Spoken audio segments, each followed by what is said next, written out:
Hey there to all my friends on YouTube. I am so incredibly excited that you're here. Now, listen, when you're learning to do something new, a lot of times you'll have mistakes or little hiccups along the way. And that's what happened with my first couple YouTube videos. And instead of taking them down and holding them back and not giving you the really incredible information that is in them, I decided that, you know what, it's better to be transparent. I want you to know that part of the process of being human, learning, growing, and doing something new is it doesn't go perfect sometimes. It really doesn't. And that's okay. Embracing where you're missing it, where you're learning, and where you're growing helps really inspire other people to stretch themselves as well, even when it's not going perfect. It took me years to overcome my perfectionist tendencies. And I have to tell you that even a year ago, I would have delayed the launch and I would have re recorded this content. But honestly, at this point, I know how much it will help you. And I kind of think it might help you to know that nobody's getting it perfect all the time. It's just not possible. So enjoy the videos, enjoy the content, and just know that we are fixing this on our end so you can look forward to much better video quality in the future. Bye, everyone. Hey there. Okay, so today I'm going to be sharing some special needs mom survival tips. Why? Because I am a special needs mom. I have two children with special needs. One has autism and dyslexia, the other one has dyslexia and mild ADHD. Both of my kids had IEPs, both of my kids had extensive services going through school. Both of them now live independently. I know that for some of you, this might not be what your future looks like, and that your children may have different needs than mine.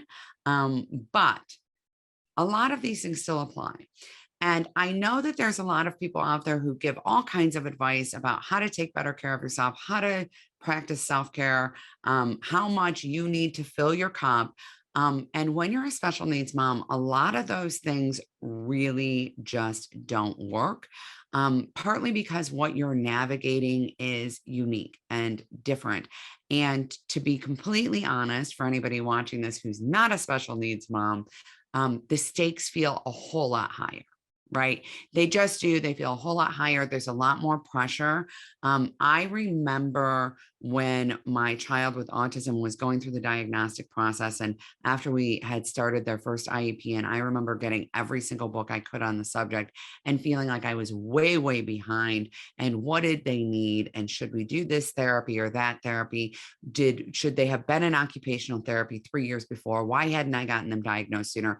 And just always feeling like we were not ever going to be able to catch up, and I couldn't learn everything I needed to know fast enough to give them the best outcome or the best help. It is a very unique situation, partly because of the way that parents need to work so collaboratively with schools, right? So to imagine that for a child who is not special needs, that you have to go in and you have to decide what type of math your kid needs to learn at 6 years old so that they're prepared to go to college or live independently at 18, and you have no guidance. That's very much how it feels when you're a special needs mom. And it does not make it better that when you talk to other parents who do not have children with disabilities, they say things like, they're so blessed to have you, or God knew that you would be equipped to take care of them. Because as much as I felt very unequipped to care for my children who did not have special needs, and I hear that from moms all the time, that moms are feeling like they're failing, they're letting their kids down. I think parents in general really experience this. Um, my experience with my children with special needs was like all of that times a million, right? Because it's so complicated, right? And it's so different. And every situation is so, so unique. So today I wanted to talk about how to keep yourself as healthy as possible, mentally and physically, as you are a special needs mom. And I know for some of you, your job is far more time consuming. You're children have far more challenges, and your outcomes may look very, very different from mine, and your potential outcomes might look different from mine, meaning you may have a child that you know will never live independently. And that's actually all the more reason to make sure that you are practicing some of the tips here. So, I'm going to share a few things with you that helped me or that now I wish I could tell myself back then. The number one thing I'm going to say is most important and would have been most beneficial for me would have been to create an awareness of staying present in the moment. All right. I say that because I spent a lot of time being very, very worried about the future for my child. So much so it was not helpful. Listen, it was not helpful. It did not help me nearly as much as I thought it would. Because my child who has autism is the fourth child in our family, I would go to high school open houses or parent teacher conferences for my high school age kid, and I would be hysterical, like crying for hours, that I was so fearful that my child with autism would not be able to perform in that environment, and that I didn't know what to do to bridge that gap. And by the way, at the time, these kids have an 8-year age difference. So I'm talking about, I was worried my third grade child would not be able to perform once they got to 10th grade. Um, they're not in 10th grade yet, right? Um, Instead, it was actually a better approach when I was able to collect myself and look at it and say, okay, this is where we're headed. What types of things will we need? Like, this is great for informational purposes, right? And to create some steps and to also be like, we're not going to get there. And so we need to nix that. Right. It helped me a lot, for example, to understand that at the high school level, my kids were turning in papers that they had typed on computers, and that it actually was basically of zero value to make my children with dyslexia do spelling tests. FYI, we actually had an IEP accommodation that neither of my disabled children had spelling lists or took spelling tests ever, because it wouldn't impact their future. They could type everything. That's the world we live in now. They could type everything and use spell check. They just didn't need that. And I know some people out there might be like, what? But they didn't need that. And it just was so stressful, and it added to them not feeling successful, and to, really harming their confidence. And I was like, what's the point, y'all? They're never going to use this. So being able to look at it and step away and actually say, well, knowing that, right? What can I do to make things easier for my child right now in this present moment, right? What can I do to lay a course? I now know the 5 things that are going to be really important when they get to ninth grade. One of those things, by the way, was organizational skills are really important in ninth grade. And so we were like, we're going to create an organizational system that we're going to work on from now until ninth grade. And no one is allowed to ever ask my kid to do a different organizational system, because then they have this really well established habit, right? But coming home crying and being so fearful that my children would not be able to perform at that level, I have to tell you, it was a profound, profound energy suck, right? It took a lot of energy from me. And so when I started to actually look at it and say, okay, this is really good and informative, and we can certainly get accommodations to say we're not doing that. Okay. Um, it also will help me shape certain things that I now know my child doesn't need to be struggling with in this grade. So live in the present moment and think about what can be done right now to make this easier. What can be done to take some of the load off, right? Um, and what really matters right now. When we get too focused on the future, it will shoot us in the foot every single time. Um, Two, okay, this one's going to sound a little bit funny, but I found that I needed to hide certain people on social media, especially certain people in my family, which is potentially going to be surprising to any family member who watches this. When you have a child with special needs, they don't meet the same milestones other children meet. For example, my disabled children are not very likely to get straight A's in school. It's just a thing. Even with accommodations, they're not very likely to get straight A's in school. My children with special needs are not very likely to have the same social experiences. And sometimes that can be painful. All right. Sometimes that is really hard. Um, and there is a grief process that goes along with it. And it can be really challenging to be constantly confronted. And I say confronted, but it's not really confronted. Nobody's trying to hurt you, right?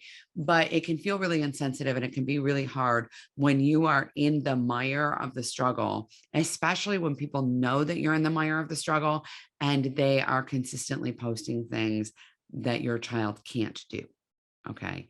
There are some things that, basically everyone posts, right? That are just common that people post consistently, like, baby took their first steps or said their first word or right. But then there are other things like I have family members who would do things like post pictures of their kids' report cards and talk extensively about that.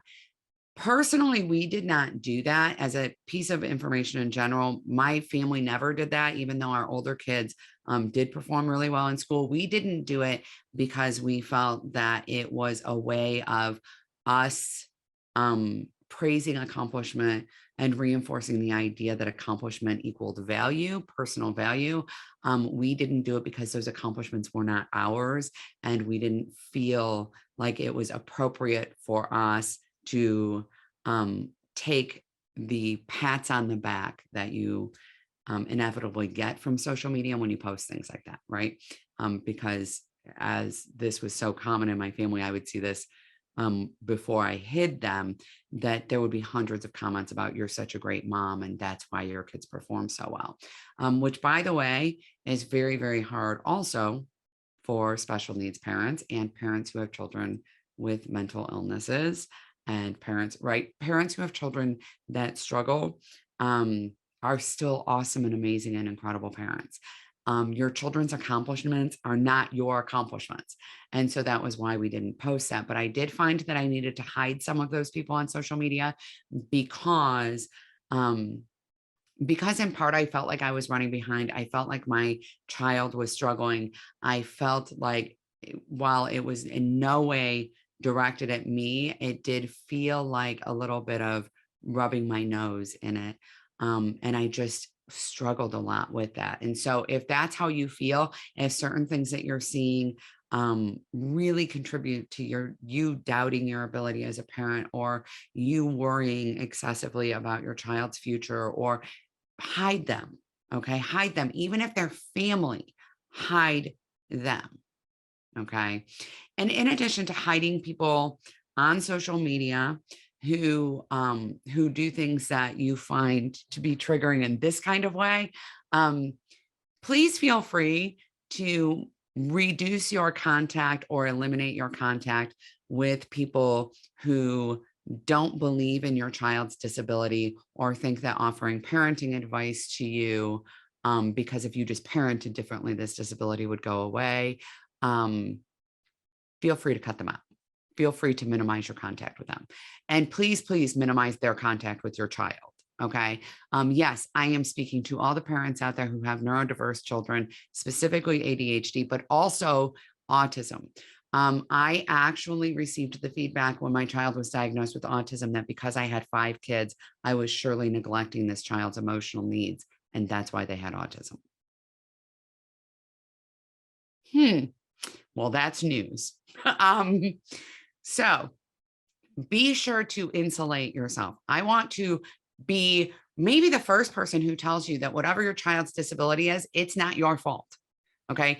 In the current moment you are in, right? It is absolutely something that you are doing your best to navigate and care for your child. If you weren't, you wouldn't be watching this video. Okay. And that it is not your fault, right? That no one chooses this. Yeah. I also mean parents who had substance abuse disorders when they were pregnant, I'm including them here. No one said, sign me up, sign my kid up. No one wants their child to struggle. I mean, nobody wants their child to struggle. Okay. So please minimize or eliminate your contact with people who feed that. In addition, you may want to minimize or eliminate your contact with people who have turned you into some kind of hero, like a folk hero, because it's really important for you to have people that you can talk to um, about the fact that it's hard. Okay. About the fact that it's hard. It's really hard. You are not a superhero. You are not superhuman. You are not uniquely equipped. Okay. You are a mom doing the best you can, or a dad doing the best he can. And so I highly recommend finding a space, whether it's a support group or it's a group on social media. Find a space where you can talk to other parents who are special needs parents and have that connection, right? That camaraderie, that understanding. Okay.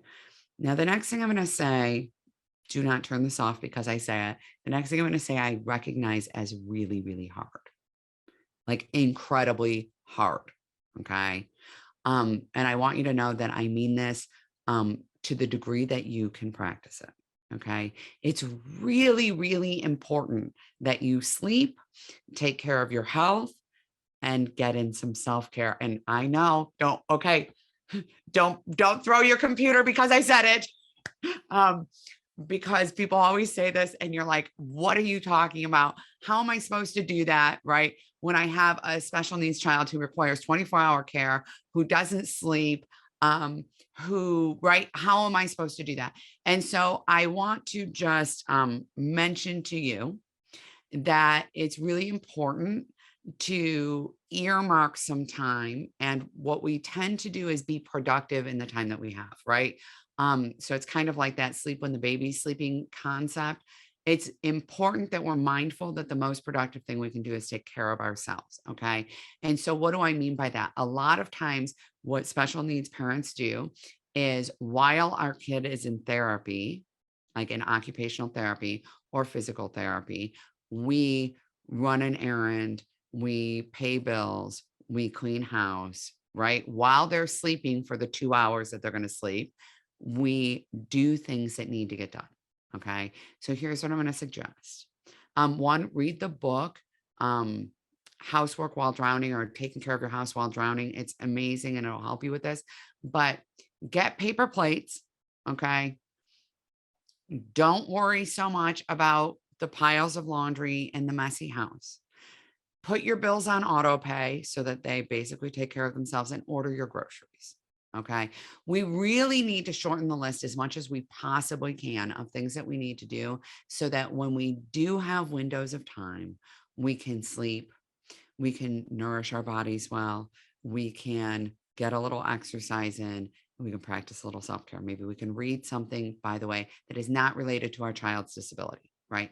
Get some chick lit or a spy novel and get some leisure reading in, watch something on Netflix. I know that it sounds like a waste of time. I know that it feels like there's a lot to do. And in fact, there is. Okay. And there is. Okay. It's really important to recognize, though, that your health and well-being are really vital to your child's health and well-being, especially if you're their primary caregiver. And again, especially if you are looking at a situation where your child is not likely to live independent and is likely to need long-term care. Because okay. I know I do not have to say this to a special needs parent with a child who will need long-term care. You being present for as long as possible to help care for them really matters. Okay. It really matters. You being present for as long as possible to help transition care to somebody else really matters. Okay. And that means taking care of some key essential things about your health. I am going to tell you right now that the number one most important thing you're going to do here is sleep. Okay. Sleep is actually connected to every single major chronic illness. Sleep is. Sleep deprivation has a profoundly horrible impact, and it will also impact your ability to just function in your day. So that matters.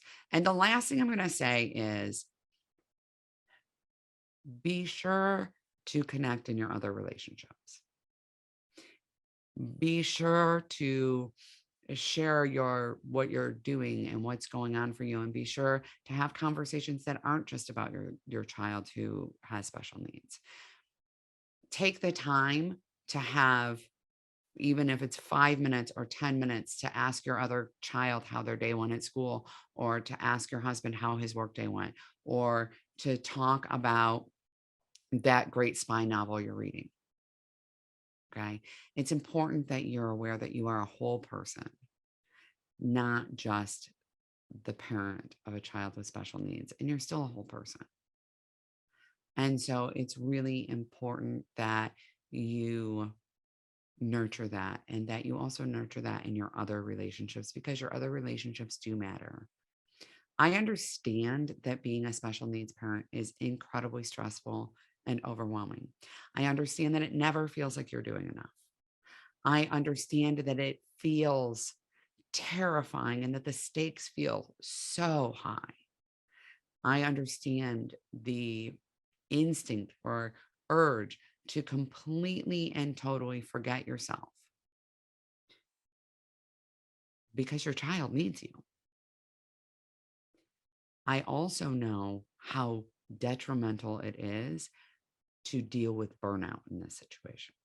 I also know how detrimental it is to have a health crisis in this situation, because I did. Because I did. So please take care of yourself. You are absolutely amazing, and you deserve to live the life that you've been dreaming of.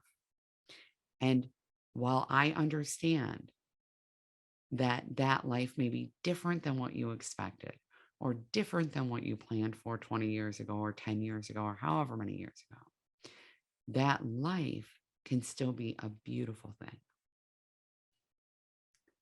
Thank you so much for being here.